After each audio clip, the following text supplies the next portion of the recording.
السلام علیکم ورحمۃ اللہ وبرکاتہ۔ محترم بزرگوں، دوستوں، عزیز ساتھیوں اور پیاری ماں بہنوں، اللہ تبارک و تعالیٰ کی ذات سے امید ہے کہ آپ تمام حضرات بخیر و عافیت ہوں گے۔ 25 باتیں آج آپ کے سامنے بیان کرنی ہیں۔ 25 ایسی چیزیں آپ کے سامنے بیان کرنے کا ارادہ ہے جو لوگوں کے اندر پھیل چکی ہیں، غلط فہمیوں کے نام سے، توہمات کے نام سے، وہم و گمان کے نام سے اور بدشگونیوں کے نام سے، بدعقیدگی کے نام سے۔ یہ کل 25 باتیں جو آپ کے سامنے بیان کی جائے گی، دراصل حضرت مولانا اشرف علی تھانوی رحمۃ اللہ علیہ نے ان تمام باتوں کو اور اس جیسے بہت سارے مسائل کو جمع کر دیا ہے اور اس کا نام رکھا ہے انہوں نے اغلاط العوام، یعنی عوام الناس میں جو غلط باتیں پھیل چکی ہے ان تمام باتوں کو انہوں نے ایک جگہ جمع کر دیا، جس کتاب کا نام اغلاط العوام ہے۔ اس کتاب کا مطالعہ ہم تمام کو ضرور کرنا چاہیے۔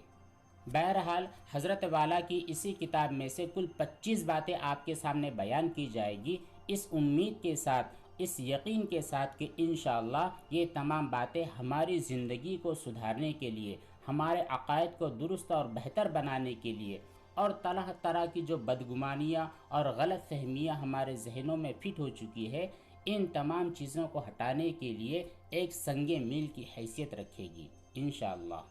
تو آپ حضرات سے گزارش ہے کہ ان تمام باتوں کو آپ غور سے سنیں، اپنے دوست و احباب تک بھی پہنچائیں۔ امید ہے کہ انہی کام کی وجہ سے، اسی پر عمل کرنے کی وجہ سے ہمارے عقائد درست ہو جائیں گے۔ لیجئے ان 25 باتوں میں سے جو پہلی بات ہے وہ یہ ہے کہ یہ بات مشہور ہے کہ کوہ طور تجلی حق سے سرما ہو گیا تھا اور وہی سرما آج تک استعمال کیا جاتا ہے۔ یہ شہرت غلط ہے۔ سرما تو ایک معدنی چیز ہے جو پہلے سے ہے۔ آپ جانتے ہوگے کہ بہت سارے لوگ کہتے ہیں کہ جس وقت حضرت موسیٰ علیہ السلام اللہ تبارک و تعالیٰ کے دیدار کے لیے، اللہ تعالیٰ سے ہم کلامی کے لیے کوہ طور پر تشریف لے گئے، تو اللہ تبارک و تعالیٰ نے اپنی تجلی ظاہر کی، جس کی وجہ سے وہ پورا کے پورا پہاڑ جل گیا۔ اور لوگ یہی کہتے ہیں کہ جو پہاڑ جلا ہے، جس پہاڑ کے اوپر اللہ تبارک و تعالیٰ کی تجلی پڑی تھی، وہ پہاڑ سرما بن گیا اور وہی سرما پوری دنیا میں پھیل چکا ہے، لوگ اسی کو استعمال کرتے ہیں۔ تو یہ عقیدہ رکھنا درست نہیں ہے۔ دوسری چیز یہ ہے کہ بعض لوگ منہ سے چراغ بجھانے کو برا سمجھتے ہیں۔ اس کی کوئی اصل اور بنیاد نہیں، بلکہ حضرت فرماتے ہیں بلکہ میں تو اس سے یعنی منہ سے چراغ کو بجھانے کو اصل سمجھتا ہوں۔ کلام مجید میں بھی اس کی تائید ہوتی ہے۔ اللہ تبارک و تعالیٰ ارشاد فرماتے ہیں یریدون لیطفئوا نور اللہ بافواہہم، سورہ صافات کی آیت ہے کہ یہ لوگ چاہتے ہیں کہ اللہ تبارک و تعالیٰ کے چراغ کو، اللہ تبارک و تعالیٰ کے نور کو اپنے منہ سے بجھائیں۔ تو حضرت مولانا اشرف علی تھانوی رحمۃ اللہ علیہ فرماتے ہیں کہ اللہ تبارک و تعالیٰ نے قرآن کریم میں جو ارشاد فرمایا کہ یہ لوگ اللہ تعالیٰ کے نور کو اپنی پھونک سے بجھانا چاہتے ہیں، تو اس سے یہ سمجھ میں آیا کہ جو چراغ ہوتا ہے، ابھی تو چراغوں کا رواج نہیں ہے۔ جب چراغوں کا رواج تھا اور ابھی بھی کہیں کہیں پر موم بتیاں وغیرہ جلائی جاتی ہے، تو لوگ یہ کہتے ہیں کہ اس کو اپنی منہ سے مت بجھاؤ بلکہ ہاتھ سے بجھاؤ۔ تو دیکھیے، ہاتھ سے بجھانے کی وجہ سے بہت سارے پرابلمز اور بہت ساری پریشانیاں ہو سکتی ہے، جن میں ایک یہ ہے کہ اگر آپ کا نشانہ چوک جائے تو آپ چراغ کے دور ہاتھ رکھ کر پھیرنے کے بجائے چراغ پر ہاتھ مار دیں، آپ کا ہاتھ جل جائے گا۔ بسا اوقات وہ جو موم بتی جل رہی ہے وہ نیچے گر جائے گی، اس کی وجہ سے دوسری چیزیں بھی جل سکتی ہے، نقصان ہو سکتا ہے۔ تو چراغ کو بجھانے کے لیے منہ کا استعمال نہیں کرنا چاہیے، پھونک کا استعمال نہیں کرنا چاہیے۔ یہ غلط فہمی ہے جو عوام الناس کے اندر پھیل چکی ہے، اور پہلے تو لوگ اس پر بہت زیادہ عمل کیا کرتے تھے اور بڑی سختی سے عمل کرتے تھے۔ تو چراغ کو منہ سے بجھانے میں کوئی حرج نہیں ہے۔ شرعی اعتبار سے اس کو غلط سمجھنا یہ غلط تصور ہے۔ اسی طرح اب تیسری جو بات ہے وہ یہ ہے کہ بعض چیزوں کو مرد حضرات بھی منحوس سمجھتے ہیں، مطلب عورتیں تو منحوس سمجھتی ہی ہیں، لیکن مرد حضرات جو کہ عقل کے اعتبار سے کامل سمجھے جاتے ہیں، سمجھدار سمجھے جاتے ہیں، تو مرد حضرات بھی اس کو منحوس سمجھتے ہیں۔ جیسے الو کی نسبت کہتے ہیں کہ یہ جس مکان پر بولتا ہے وہ اجاڑ ہو جاتا ہے۔ لوگوں کے اندر الو کے اعتبار سے بہت ساری کہاوتیں بھی مشہور ہے۔ خاص طور پر یہ بات بولی جاتی ہے کہ اگر کسی گھر کے اوپر الو بیٹھ کر بولے، چیخے اور آواز نکالے تو یہ لوگ سمجھتے ہیں کہ اب یہ گھر اجاڑ ہو جائے گا، اس میں کا کوئی نہ کوئی شخص مر جائے گا۔ تو یہ غلط عقیدہ ہے، یہ غلط وہم ہے۔ اسی لیے الو کو لوگ منحوس سمجھتے ہیں، حالانکہ یہ خیال بالکل غلط ہے۔ نہ الو منحوس ہے، نہ اس کے بولنے سے کوئی جگہ اجاڑ ہوتی ہے۔ یاد رکھو، الو جو بولتا ہے خدا کی یاد کرتا ہے، تو کیا خدا کی یاد کرنے سے یہ نحوست آتی ہے؟ لا حول ولا قوت الا باللہ۔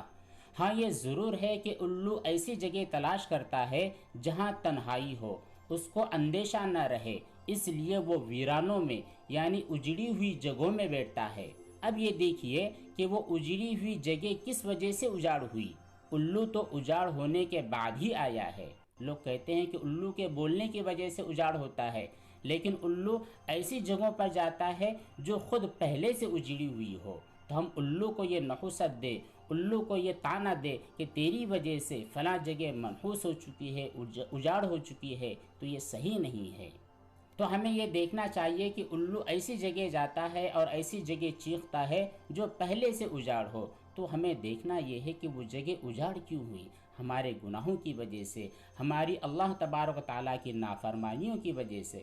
الو کو ہم ایسے ہی بدنام کرتے ہیں اور ایسے ہی اس کو منحوس سمجھتے ہیں، یہ چیز شرعی اعتبار سے بالکل غلط ہے۔ اس طرح کا عقیدہ رکھنا ہمارے ایمان کے لیے خطرے کا ذریعہ ہے۔ پانچویں غلط فہمی یہ ہے کہ بہت سارے لوگ طاعون میں اذان دیتے ہوئے دیکھا گیا ہے، اس کی بھی کوئی اصل نہیں ہے۔ یعنی کوئی ایسی وبا پھیل جائے، کوئی ایسی بیماری پھیل جائے جو تمام لوگوں کو ایک دوسرے سے لگنے لگے، جیسے طاعون کی بیماری ہوتی ہے۔ تو پہلے طاعون اکثر و بیشتر طاعون کے نام سے ہی پھیلتا تھا، اب اس کے علاوہ بہت سارے وائرسز جو پھیلتے ہیں، تو ایسی وبا کی وجہ سے، ایسی وبا کے پھیل جانے کی وجہ سے لوگوں میں ایک تصور یہ تھا کہ اذان دے دی جائے تو وہ جو بیماری ہوتی ہے وہ غائب ہو جاتی ہے۔ اس کی شرعی اعتبار سے کوئی اصل نہیں ہے۔ پانچویں چیز یہ ہے کہ بعض عورتیں نماز پڑھنے کے بعد جائے نماز کا گوشہ یعنی اس کا کنارہ الٹ دینا ضروری سمجھتی ہے اور یہ خیال کرتی ہے کہ شیطان اس پر نماز پڑھے گا، تو اس کی بھی کوئی اصل نہیں۔ شیطان کیوں نماز پڑھے گا بھائی؟ شیطان تو اللہ تعالیٰ کا نافرمان ہے، اور نماز وہی لوگ ادا کرتے ہیں جو اللہ تعالیٰ کے فرما بردار بندے ہوتے ہیں۔ تو عورتوں کا اس طرح تصور کرنا کہ اگر ہم جائے نماز کے کونے کو موڑیں گے نہیں تو شیطان وہاں پر آ کے نماز پڑھے گا، یہ خیال شرعی اعتبار سے بالکل باطل ہے۔ اس طرح کا عقیدہ نہیں رکھنا چاہیے۔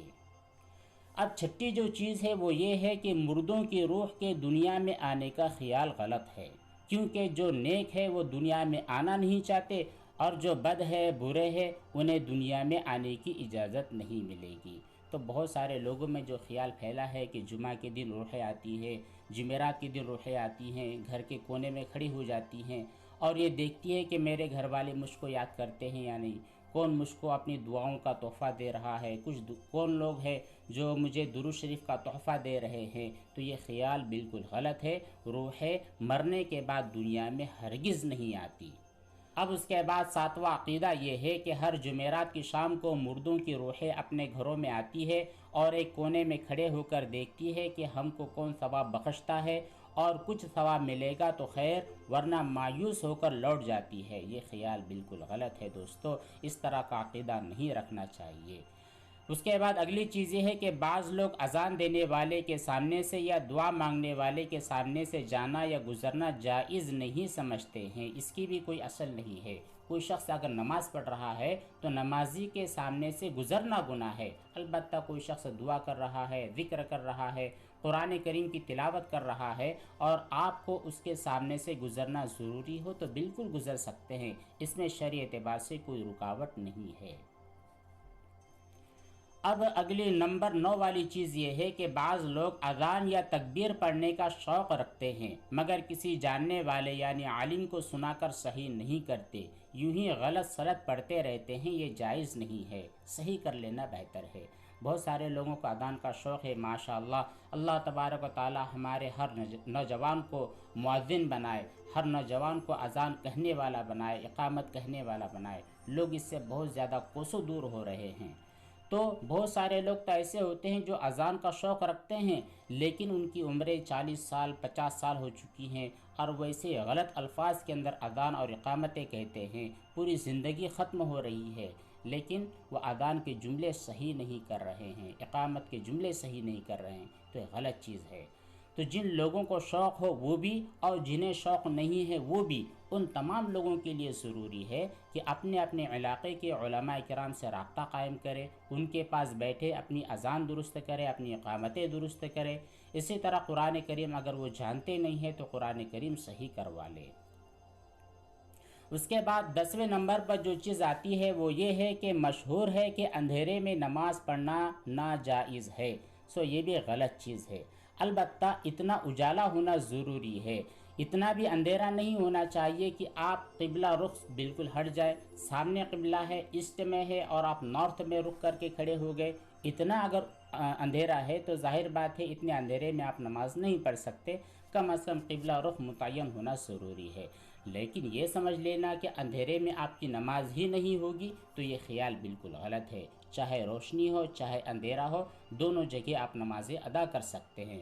البتہ نماز ادا کرتے ہوئے اپنی آنکھوں کو بند کر لینا یہ مکروہ ہے۔ 11ویں جو چیز ہے وہ یہ ہے کہ عورتوں میں مشہور ہے کہ عورتیں مردوں سے پہلے نماز نہ پڑھے، یہ غلط رسم ہے، غلط عقیدہ ہے۔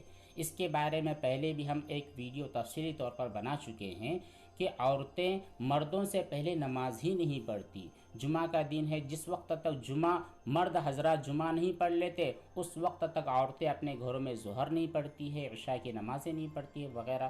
بہت ساری نمازوں کے بارے میں عورتوں کی جانب سے سستی ہے۔ بہتر یہ ہے کہ جس وقت نماز کا وقت آ جائے، جس وقت ظہر کا وقت شروع ہو جائے تو شروع وقت میں ہی عورتیں نمازیں ادا کر لیں۔ عورتوں میں اللہ معاف فرمائے ایک رسم اور ایک رواج یہ دیکھنے میں آ رہا ہے کہ بالکل آخری وقت میں جا کر کے وہ نمازیں ادا کرتی ہیں۔ اللہ تبارک و تعالی ہدایت عطا فرمائے۔ 12واں عقیدہ یہ ہے کہ بعض لوگ خطبہ جمعہ میں جب خطبے کی آواز نہیں سن پاتے تو بات کرتے ہیں، یہ عادت غلط اور خلاف شریعت ہے۔ اس لیے چاہے آواز کانوں تک پہنچے یا نہ پہنچے، دونوں صورتوں میں ضروری ہے کہ آپ خطبے کی طرف فوکس کریں، آپ کی توجہ خطبے کی جانب ہو، خطیب کی جانب ہو۔ تو جن لوگوں کے کانوں میں خطبے کی آواز پڑتی ہے تو وہ لوگ تو ماشاءاللہ سن لیتے ہیں، لیکن جن لوگوں کے کانوں میں آواز نہیں پڑتی، جمعہ کے موقع پر، عیدین کے موقع پر، جو بالکل لاسٹ والی صفوں میں رہتے ہیں تو وہ خطبہ سننا ضروری نہیں سمجھتے۔ وہ یہ سمجھتے ہیں کہ بس ہمارے کان میں اگر خطیب کی آواز نہیں آ رہی ہے تو پھر ہمیں بالکل چھوٹ ہے، ہمیں آزادی ہے۔ یہ خیال بھی بالکل غلط ہے۔ اور ویسے بھی الحمدللہ آج کے دور میں مائک سسٹم ہے، ایسا موقع آئے گا ہی نہیں کہ آپ کے کانوں میں خطیب کی آواز نہ پڑے، خطبے کی آواز نہ پڑے۔ 100% آپ کے کانوں میں خطیب کی اور خطبے کی آواز پڑنے والی ہے، اس لیے خطبے کے وقت میں باتیں کرنا، خاص طور پر نکاح کا جو خطبہ ہوتا ہے، نکاح کے خطبے کو سننا لوگ ضروری نہیں سمجھتے، اللہ معاف فرمائے۔ تو جب بھی خطبے کی آواز آپ کے کانوں میں آئے تو آپ کے لیے ضروری ہے کہ خطبے کو غور سے سنیں، چاہے آپ کے کانوں میں آواز آ رہی ہو یا نہ آ رہی ہو، دونوں صورتوں میں۔ اس کے بعد نمبر 13 یہ ہے، مشہور ہے کہ تسبیح اس طرح سیدھی اور اسی طرح الٹی اور اس طرح پڑھے اور اس طرح نہ پڑھے، شریعت میں اس کی کوئی اصل نہیں ہے۔ جو تسبیح 100 دانے والی جو تسبیح ہوتی ہے، 33 دانے والی ہوتی ہے، 1000 دانے والی ہوتی ہے، تو لوگ اس پہ باقاعدہ نشان اور مارک لگا دیتے ہیں، ادھر سے سٹارٹ کی جائے گی اور یہاں پر ختم کی جائے گی۔ بعض لوگ کہتے ہیں کہ نہیں، یہاں سے اسٹارٹ کی جائے گی اور یہاں پر اس کو اینڈ کیا جانا ضروری ہے۔ یہ خیال بالکل غلط ہے، کہیں سے بھی شروع کر سکتے، دائیں طرف سے ہو بائیں طرف سے، اس میں کوئی حرج نہیں ہے۔ اب اس کے بعد 14 نمبر پر جو چیز آتی ہے وہ یہ ہے کہ بعض لوگوں کو استغفار میں یہی خیال ہے کہ توبہ و استغفار سے وہی گناہ معاف ہوتے ہیں جن کا نام لیا جائے یا دعا کرتے وقت جن کا خیال دل میں آئے۔ جس گناہ کا خیال اس وقت دل میں نہ آئے وہ معاف نہیں ہوگا، یہ صحیح نہیں ہے۔ جی بہت سارے لوگ یہ دیکھا گیا ہے کہ جب وہ توبہ مانگتے ہیں، اللہ تبارک تعالیٰ سے توبہ کرتے ہیں، استغفار کرتے ہیں، اپنے گناہوں کی معافی مانگتے ہیں، تو یہ ضروری سمجھتے ہیں کہ ہمارا A to Z گناہ زبان پر آ جائے۔ اے اللہ، میں نے کھڑے رہ کر کے پانی پیا تھا صبح کے وقت میں۔ بہت اچھی بات ہے اگر آپ اپنی زبان سے اگر اللہ تعالیٰ کے سامنے ایک ایک گناہ کا اقرار کریں، بہت اچھی بات ہے۔ لیکن اگر آپ اس طرح کا عقیدہ بنا دے کہ اگر میں یہ پڑھ لیتا ہوں استغفر اللہ ربی من کل ذنب واتوب الیہ، تو اس پڑھنے کی وجہ سے یا اللہ تعالیٰ سے معافی مانگنے کی وجہ سے صرف وہی گناہ معاف ہوگا جس کا نام میری زبان پر آیا ہے، اس کے علاوہ کوئی دوسرا گناہ معاف نہیں ہوگا۔ اس طرح کا عقیدہ بنا لینا یہ درست نہیں ہے۔ اس کے بعد 15ویں نمبر پر جو بات ہے وہ یہ ہے کہ خاوند بیوی کے جنازے کا پایا بھی نہ پکڑے۔ لوگ کہتے ہیں کہ جب بیوی کا جنازہ جا رہا ہو تو جنازے کا پایا بھی شوہر نہیں پکڑ سکتا ہے، یہ بالکل غلط چیز ہے۔ بھائی جب اجنبی لوگ پکڑ سکتے ہیں تو یہ خیر شوہر ہے، تو شوہر کو پکڑنے سے منع کیا جائے گا تو بڑی ناانصافی والی بات ہے۔ بلکہ شوہر اپنی بیوی کے جنازے کے پائے کو پکڑنے کا اجنبی لوگوں کے مقابلے میں زیادہ حقدار ہے۔ اس کے بعد 16ویں نمبر پر جو بات آتی ہے وہ یہ ہے کہ بعض عوام محرم میں قبروں پر تازہ مٹی ڈالنا ضروری سمجھتے ہیں، اس کی بھی کوئی شریعت میں اصل نہیں ہے۔ جس وقت آپ دیکھ رہے ہیں کہ قبر بالکل آپ کی پاٹ ہو چکی ہے، اس کے اوپر کوئی نشان باقی نہیں رہے، کبھی بھی آپ مٹی ڈال سکتے ہیں، قبر بنا سکتے ہیں۔ اس کے لیے باقاعدہ محرم الحرام کا مہینہ چن لینا اور محرم کی 10ویں تاریخ کو چن لینا یہ شرعی اعتبار سے درست نہیں ہے۔ آپ کو محسوس ہوا ہے شعبان کے مہینے میں کہ ہماری جو والد صاحب کی قبر تھی، اس قبر کے اوپر کوئی چیز باقی نہیں ہے، قبروں کا نام و نشان بھی ختم ہو جائے گا، آپ چاہے تو اس وقت بھی قبر درست کر سکتے ہیں۔ البتہ قبر پختہ بنانا، باقاعدہ اینٹ سے سیمنٹ سے بنا لینا اور اس طرح کا گنبد بنا لینا، اس کی اجازت شریعت میں نہیں ہے۔ اس کے بعد 17ویں نمبر پر جو چیز آتی ہے وہ یہ ہے کہ بعض لوگ یہ وصیت کیا کرتے ہیں کہ ہماری قبر میں ہمارے ساتھ قرآن شریف دفن کرنا، یہ وصیت جائز نہیں ہے۔ بہت سارے لوگ کرتے ہیں اور بہت سارے لوگ وصیت کو پوری بھی کرتے ہیں، تو وصیت کرنا بھی جائز نہیں ہے، اور اس طرح کی وصیت اگر کوئی شخص کرے تو اس وصیت کو پورا کرنا بھی ضروری نہیں ہے۔ یہ قرآن کریم کی بے حرمتی ہوگی کہ اس کو میت کے ساتھ قبر میں ڈالا جائے۔ اب اس کے بعد 18ویں نمبر پر جو چیز آتی ہے وہ یہ ہے کہ بعض لوگ میت کے دفن کے بعد عذاب قبر کے دور کرنے کے واسطے اذان کہتے ہیں، نعوذ باللہ من ذالک۔ عذاب دینے کے لیے کون آتا ہے؟ خدا نخواستہ اللہ تبارک تعالیٰ جتنے بھی مرحومین ہیں ان تمام کی مغفرت فرمائیں۔ خدا نخواستہ کوئی ایسا شخص انتقال کر جائے جو کہ شرابی تھا، کبابی تھا، جس نے زندگی بھر اللہ تعالیٰ کی نافرمانی کی، کبھی نماز کی ادائیگی نہیں کی، کبھی رشتہ داروں کے حقوق ادا نہیں کیے، کبھی بچوں کے حق ادا نہیں کیے، والدین کو ستاتا رہا، بیوی کو پیٹتا رہا، ایسا شخص اللہ تبارک و تعالیٰ سے اور بندوں سے معافی مانگے بغیر ہی اس دنیا سے چلا جائے تو ظاہر بات ہے یہ بندہ گنہگار ہے۔ اب اس کو عذاب دینے کے لیے کون آئے گا؟ ہم تو نہیں جائیں گے، فرشتے آئیں گے۔ تو فرشتوں کو بھگانے کے لیے نعوذ باللہ آپ اذان کہہ رہے ہیں تو یہ عقل میں آنے والی بات نہیں ہے، شریعت میں اس کی کوئی اصل نہیں ہے۔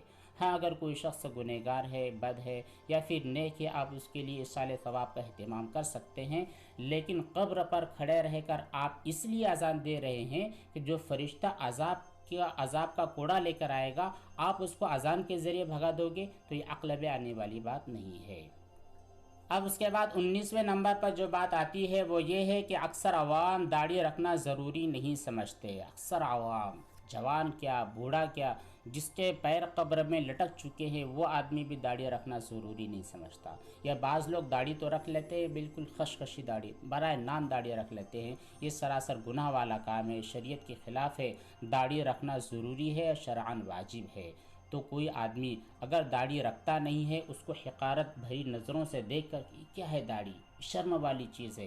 اگر کوئی داڑھی کو برا سمجھتا ہے، نبی کریم صلی اللہ علیہ وسلم کی سنت کو برا سمجھتا ہے تو یہ آدمی ایمان سے خارج ہو جاتا ہے۔ داڑھی کا انکار کرنا، داڑھی کی سنیت کا انکار کرنا یہ غلط ہے۔ اس کا بہت زیادہ گناہ ہے، لیکن کوئی آدمی داڑھی رکھنا ضروری سمجھتا ہو پھر بھی داڑھی نہیں رکھنا تو یہ بھی آدمی گنہگار ہے۔ ایسے آدمی کو بچنا چاہیے، اپنے گناہ سے توبہ کرنی چاہیے۔ داڑھی رکھنا ضروری ہے، کم از کم ایک مٹھی کی جو داڑھی ہوتی ہے، ایک مشت کی جو داڑھی، یہ داڑھی ہونا چاہیے۔ اس پر تمام علماء کرام کا اتفاق ہے۔ اس کے بعد 20ویں چیز یہ ہے کہ بعض لوگ عورتوں کے ذبیحے یعنی جانور ذبح کرنے کو درست نہیں سمجھتے، سو یہ بھی غلط ہے۔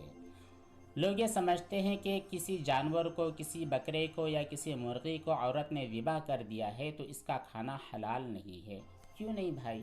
اگر آپ جانور کو ذبح کر رہے ہیں، قربانی کا موقع ہے، آپ قربانی کے جانور کو اپنے ہاتھ سے ذبح کر رہے ہیں تو کیا کر رہے ہیں؟ بسم اللہ اللہ اکبر کہہ کر ہی ذبح کر رہے ہیں۔ تو اگر کوئی عورت ایسی ہے جس کو اچھی طرح بسم اللہ اللہ اکبر آتا ہو، اللہ تعالیٰ کا نام لے سکتی ہو اور جانور کو اچھی طرح ذبح کر سکتی ہو، تو اس کا ذبح کرنا بھی ویسے ہی حلال ہے جیسے آپ کا جانور حلال ہوتا ہے۔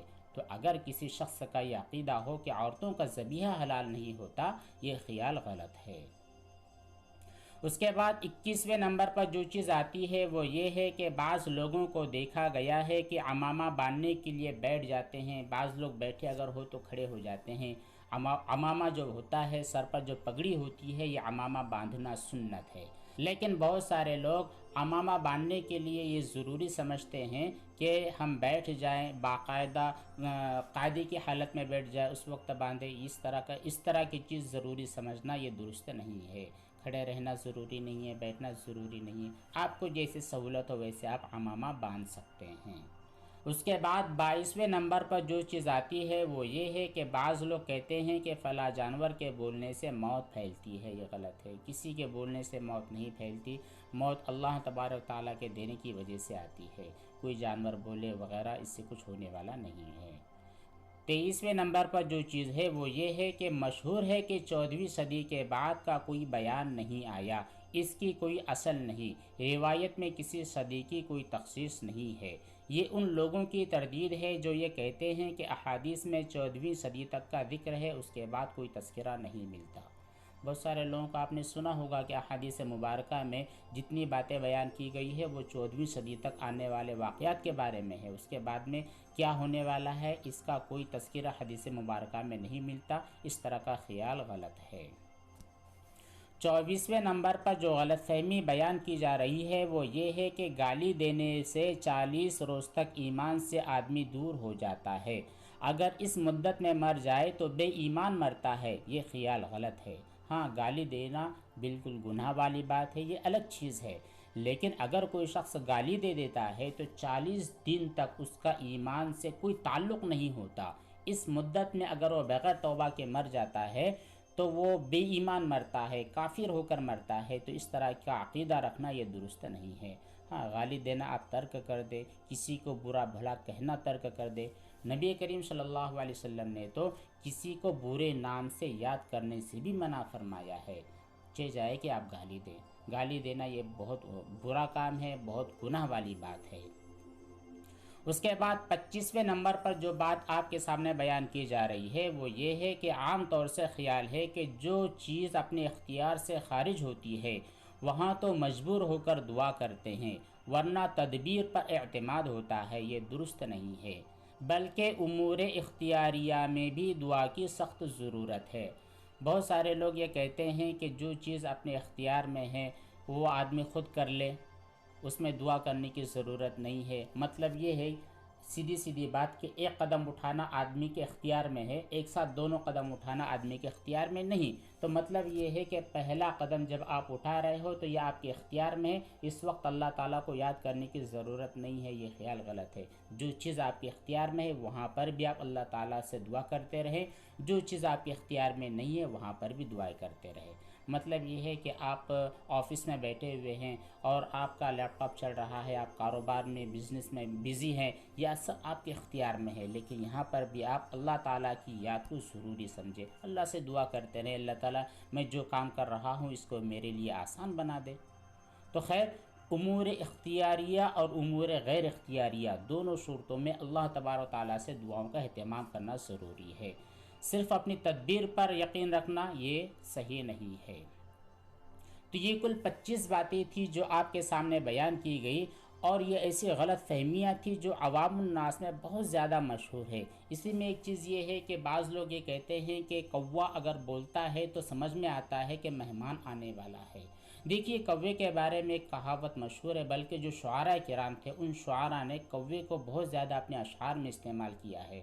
وہ اس لیے کہ کوا بہت شاطر ایک پرندہ ہے اور بہت زیادہ ذہین ہے، بہت زیادہ فطین ہے۔ آپ اس کے واقعات کو اچھی طرح محسوس کر سکتے ہیں۔ آپ روڈ سے گزر رہے ہو تو آپ دیکھ سکتے ہیں کہ کوے کی چالاکی کیسے ہوتی ہے۔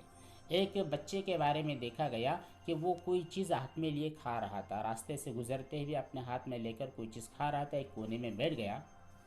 اسی کے بغل میں کوا آ کر بیٹھ گیا، اس نیت سے کہ اب اس بچے کے ہاتھ سے جو پیکٹ ہے وہ پیکٹ لے کر بھاگ جاؤں گا۔ نیت تو اس کی شاید یہ ہوگی، اور عام طور پر ہوتا یہی ہے، کوا انتظار نہیں کرتا ہے کہ آپ اس کو کچھ دو تو وہ کھائے گا، وہ جھپٹ کر کے لے کر بھاگ جاتا ہے۔ تو اسی نیت سے بیٹھا، لیکن بچے نے اپنے پیکٹ سے کرکرا نکال کر اس کوے کو کھلا دیا تو وہ کھانے لگا، انتظار میں بیٹھا کہ اب دوسرا دے گا، پھر دوسرا کھایا، تیسرا کھایا۔ بچے کے ہاتھ سے پیکٹ لے کر بھاگا نہیں، یہ اس کی فطرت ہے۔ کہاں پر اس کی ایک صلاحیت کو چھوڑ کر دوسری صلاحیت کو اس نے اختیار کیا، موقع محل کے اعتبار سے وہ اپنا کام کرتا ہے۔ ایک جگہ کوے کا جو بچہ تھا وہ زمین پر گر گیا، درخت کی جو شاخ پر کوے نے جو بچہ دیا تھا اس کو پال رہا تھا، وہاں سے نیچے گر گیا۔ نیچے گرنے کے بعد وہ کوا اپنے بچے کی حفاظت کی خاطر وہاں پر کھڑا ہوا، دیکھتا ہے جو بھی بڑا مرد ہوتا ہے، عقل مند آدمی ہوتا ہے تو اس کو چونچ مار کر بھگا دیتا ہے، لیکن عورت اور بچہ جب وہاں سے گزر رہے ہوتے تو انہیں کوئی تکلیف نہیں پہنچاتا۔ تو سمجھ میں آیا کہ کوا بڑا چالاک ہے، اس نے سمجھ لیا کہ مرد ہے، اس کے پاس کوئی کام دھندہ ہے ہی نہیں، ظاہر بات ہے میرے بچے کو چھیڑے گا، اسے اس کو مار کر بھگا دیا۔ لیکن عورت جب گزرنے لگی تو اس نے دیکھا کہ عورت ہو سکتا ہے اس کے بھی بچے ہو، یہ بھی بچے والی ہو، لہٰذا یہ اپنے بچے کی جس طرح حفاظت کر سکتی ہے میرے بچے کو کوئی تکلیف نہیں پہنچائے گی، لہٰذا اس کوے نے عورت کو بھی ٹچ نہیں کیا۔ بچہ ہے تو بچہ اپنے کھیل کود میں مگن ہے، یہ کیوں کوے کے بچے کو نقصان پہنچائے گا، لہٰذا اس کو بھی اس نے ٹچ نہیں کیا۔ تو خلاصہ کلام یہ ہے کہ کوے کے بارے میں شعراء کرام نے اپنے اشعار میں بہت زیادہ باتیں کہی ہیں۔ انہی باتوں کے اندر یہ بھی ہے کہ کوا اگر کسی کے گھر پر بیٹھ کر چلاتا ہے تو اس بات کی اطلاع دیتا ہے کہ مہمان یہاں پر آنے والا ہے۔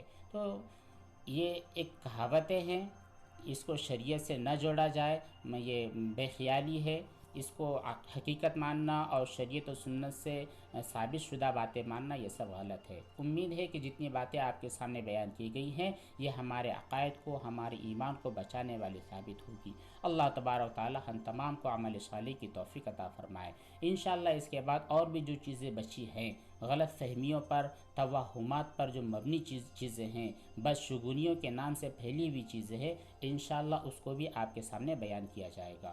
اللہ تبارک و تعالی ہم تمام کا ایمان پر خاتمہ فرمائے، آمین۔ والسلام علیکم ورحمۃ اللہ وبرکاتہ۔